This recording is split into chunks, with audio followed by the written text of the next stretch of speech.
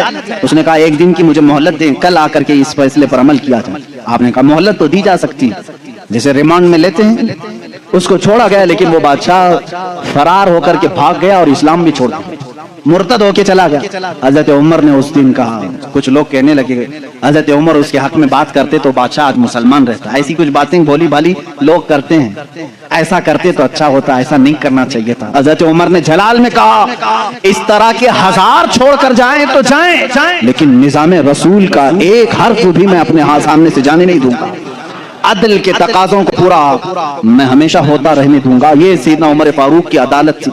یہ آج پیس and justice کی بات کرتے ہیں، ان لوگوں سے بات کرتے ہیں جن کے پاس عمر جیسی عدالت ہے۔ اے میرے عزیزو، عدالت کے نام پر آج بڑا دھبا ہے، یہاں پر بہت سارے معاملات ہو سکتا ہے، بہت سارے لوگ میرے اوپر اس بات کا بھی کیس کر دیں کہ یہ حد کی عدالت ہے، عدالت کی بے عزتی کرتا ہے، ہو سکتا ہے۔ میرے عزیزو، میں اس عدالت کی عزت کرتا ہوں جہاں عدالت ہوتی ہے، میں اس کو جج اور عادل نہیں مانتا جو پارلیمنٹ کی سیٹ کی بھوک میں مسجدیں بیچ دیتا ہوں، میں اس کی عدالت کو نہیں تسلیم کرتا جو ایک قلیل جماعت کو نظر انداز کر کے حاکم پارٹی کی طرف بولتا ہے۔ میرے عزیزو، ایسے لوگ دنیا میں بہت سارے آئے جو ضمیر فروش ہوتے ہیں، ضمیر فروش ہوتے ہیں۔ ہندوستان بھی اسی ڈگر پر چلنے لگ گیا۔ اب تک دنیا کی سب سے بڑی ڈیموکریسی، سب سے بڑی جمہوریت ہندوستان میں تھی، جہاں پر نظام ایسا تھا، ہمارا عدلیہ کا نظام بہت اچھا تھا، ہماری کورٹ جتنی تھی یہاں پر سب کے ساتھ برابر کا سلوک کیا جاتا تھا، ہندو ہو مسلم ہو۔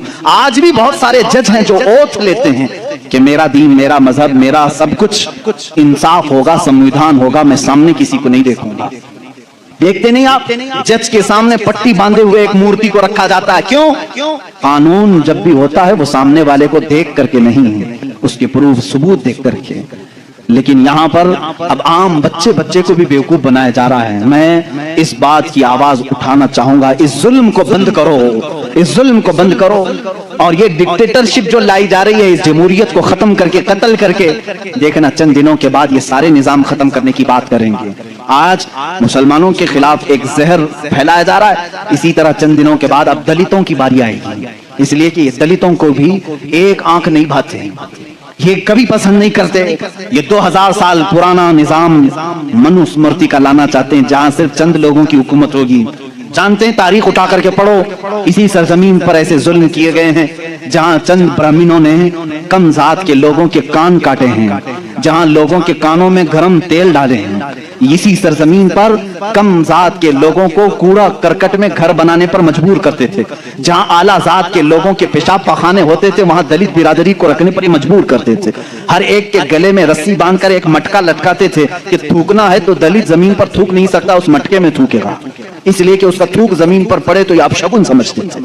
اس پورے نظام کو، یہاں پہلے ہندوستان میں یہ ساری چیزیں چلی ہیں، کاسٹزم، ذات برادری، اونچ نیچ کے معاملات چلتے رہے، لیکن میں سمجھتا ہوں کہ ہندوستان کو جب آزادی ملی، بھارت کو جو آزادی ملی 1947 کے بعد، سبوں نے مل کر کے ایک سمویدھان بنایا تھا، عدل و انصاف کا سب لوگوں نے حلف اٹھایا تھا، اس میں سب کا حصہ برابر کا ہوگا، سب لوگوں نے قربانی دی ہے، سب کے لیے نظام یکساں ہوگا، برابر ہوگا، اور سب کی دین کا، سب کے ریلیجین کا مان سمان کیا جائے گا۔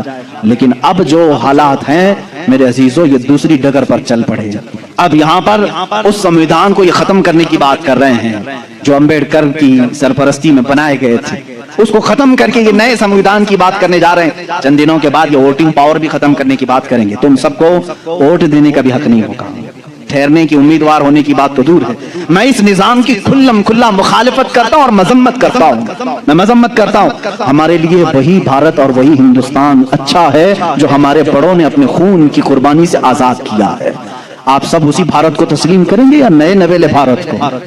ہم اس نوے نویلے بھارت کو جس ڈگر پر یہ لے جا رہے ہیں کاسٹزم کی پر، ہم اس کو نہیں تسلیم کرتے.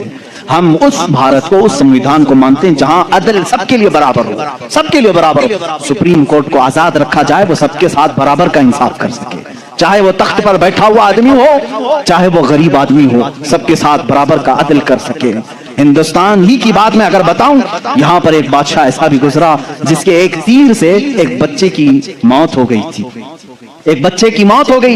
عورت جو بچے کی ماں تھی وہ مقدمہ کر دی چیف جسٹس کے پاس. اس وقت کے جو چیف جسٹس تھے قاضی سراج الدولہ، انہوں نے طلب کیا بادشاہ کو طلب کیا. اسی ہندوستان کی بات کر رہا ہوں. عورت ایک جگہ کھڑی ہے، وقت کا بادشاہ ایک جگہ کھڑا ہے. عورت نے کہا میرے بچے کو ان کے تیر سے موت ہو گئی. بادشاہ شکار کر رہا تھا، چوک کے تیر لگ گیا. بادشاہ نے کہا ہاں میرا تیر لگا تو ہے، گواہ بھی ہیں، سپاہی بھی گواہ ہیں، عورت بھی گواہ ہے. دو آپشن ہوتے ہیں موت کے بعد. کسی کا کچھ قتل ہو گیا انجانے میں، چوک کر اگر قتل ہو گیا، دو آپشن اسلام دیتا ہے. اس عورت کو قاضی نے کہا تیرے پاس دو آپشن ہے، چاہے تو اپنے بچے کی موت پر دیت لے لے، کچھ پیسے لے لے بادشاہ سے اور اسے معاف کر دے، یا چاہے تو جان کے بدلے جان لے لے.